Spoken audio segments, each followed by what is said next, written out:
Do you still remember your first day in school? How do you feel on that day? Can you recall what happened on that day? Are you excited to go to school? Or are you happy because you are, or rather you have a new clothes, new shoes, new bag? Or maybe you are nervous. Or you are scared. All right. So, well, let's find out if you can relate with the story that we are going to discuss this morning. All right. Good morning, grade 8. How are you today? So, have you watched the short film? It is entitled Half a Day. It was written by Naguib Mahfouz, and it is an allegorical short story that reflects the journey of life and the speed where it begins and ends. So this morning, we're going to analyze this short story.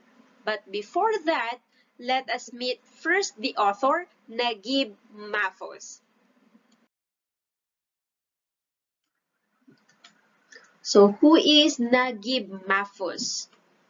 He was born in Egypt in 1911, or December 11, 1911 for exact, and died on August 30, 2006. He was an Egyptian writer and the only Arab writer who won the 1988 Nobel Prize for Literature. He is regarded as one of the first contemporary writers of Arabic literature. He published 34 novels, over 350 short stories, also movie scripts and plays for his 70 years of career. Yes, 70 years of career. So Mahfouz can be considered as the best known and most studied Arab novelist in Arabic literature. Let's have first check our word bank. So these are the words to know or some difficult words that you may encounter in reading the short story. So first we have the unmarred. So it means not busted or destroyed. So the mountain is unmarred. That is no imperfection, unchanged with its original state, unmarred. All right, so we have stern and grim. So dreadful and dark.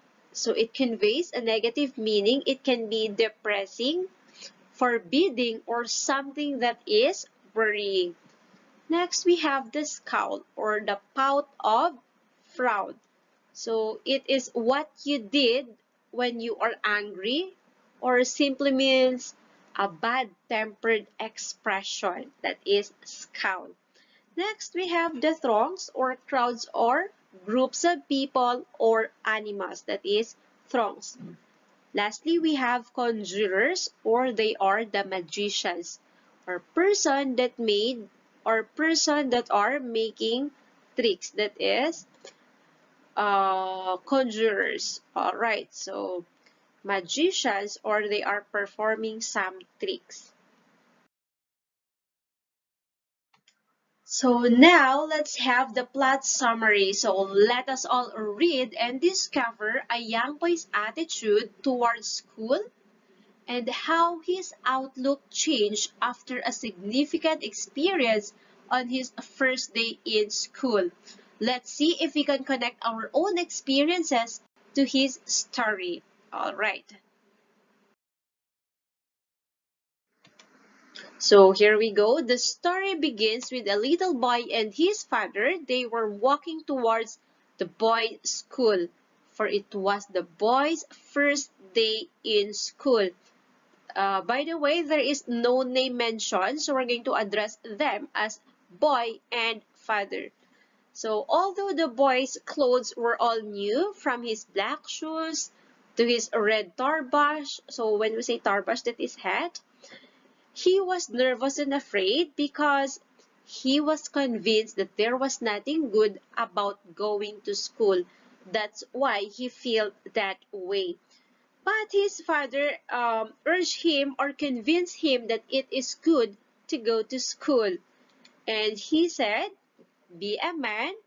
Today you truly begin life. You will find me waiting for you when it is time to leave." So, like a typical father, when we were kids, so our father will send us to school and waited for us until the class ends.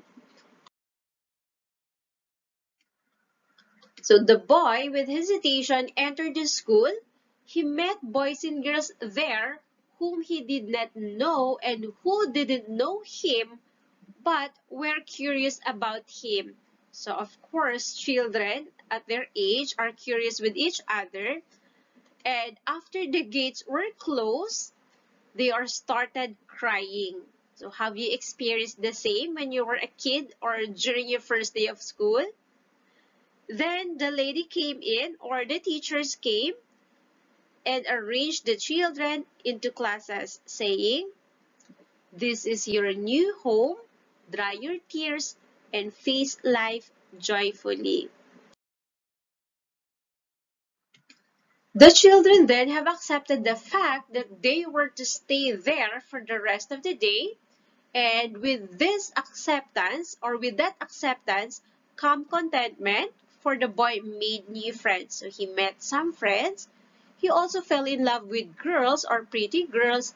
He played different games, sang songs, learned about language, learned about the world and the religion. They ate food, took a nap, and woke up to do all the same joyful things. So after all, school is fun. All right.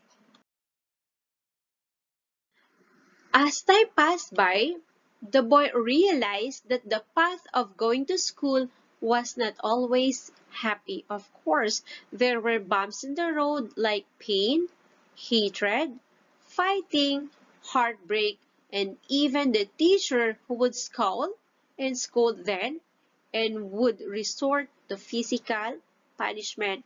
So we experienced that during our elementary days. We have some fights with our friends and classmates, and our teacher will scolded us and have some punishment.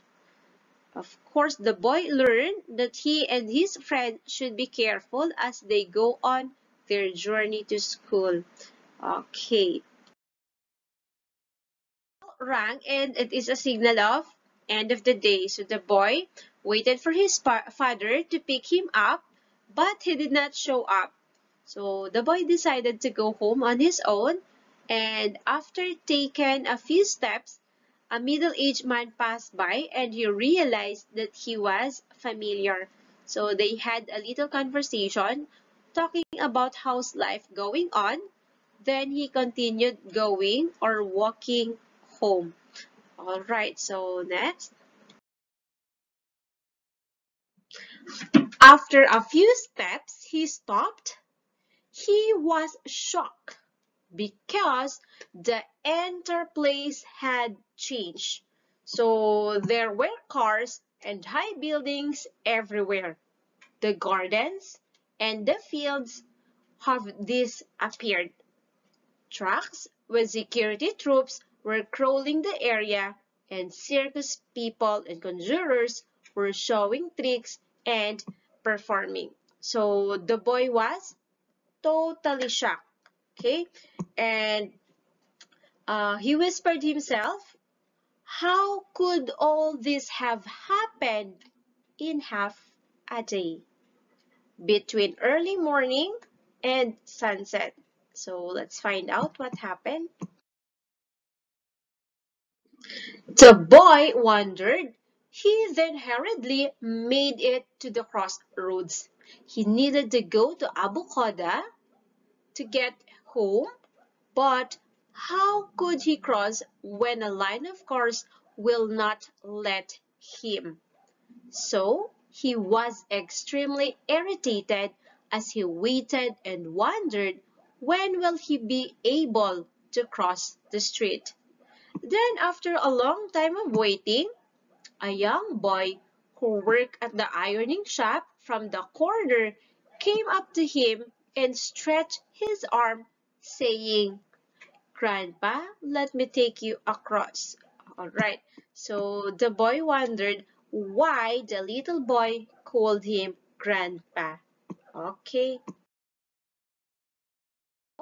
That's the end of our short story Half a Day by Naguib Mahfouz. So, are you wondering too why the little boy called him Grandpa at the end of the story?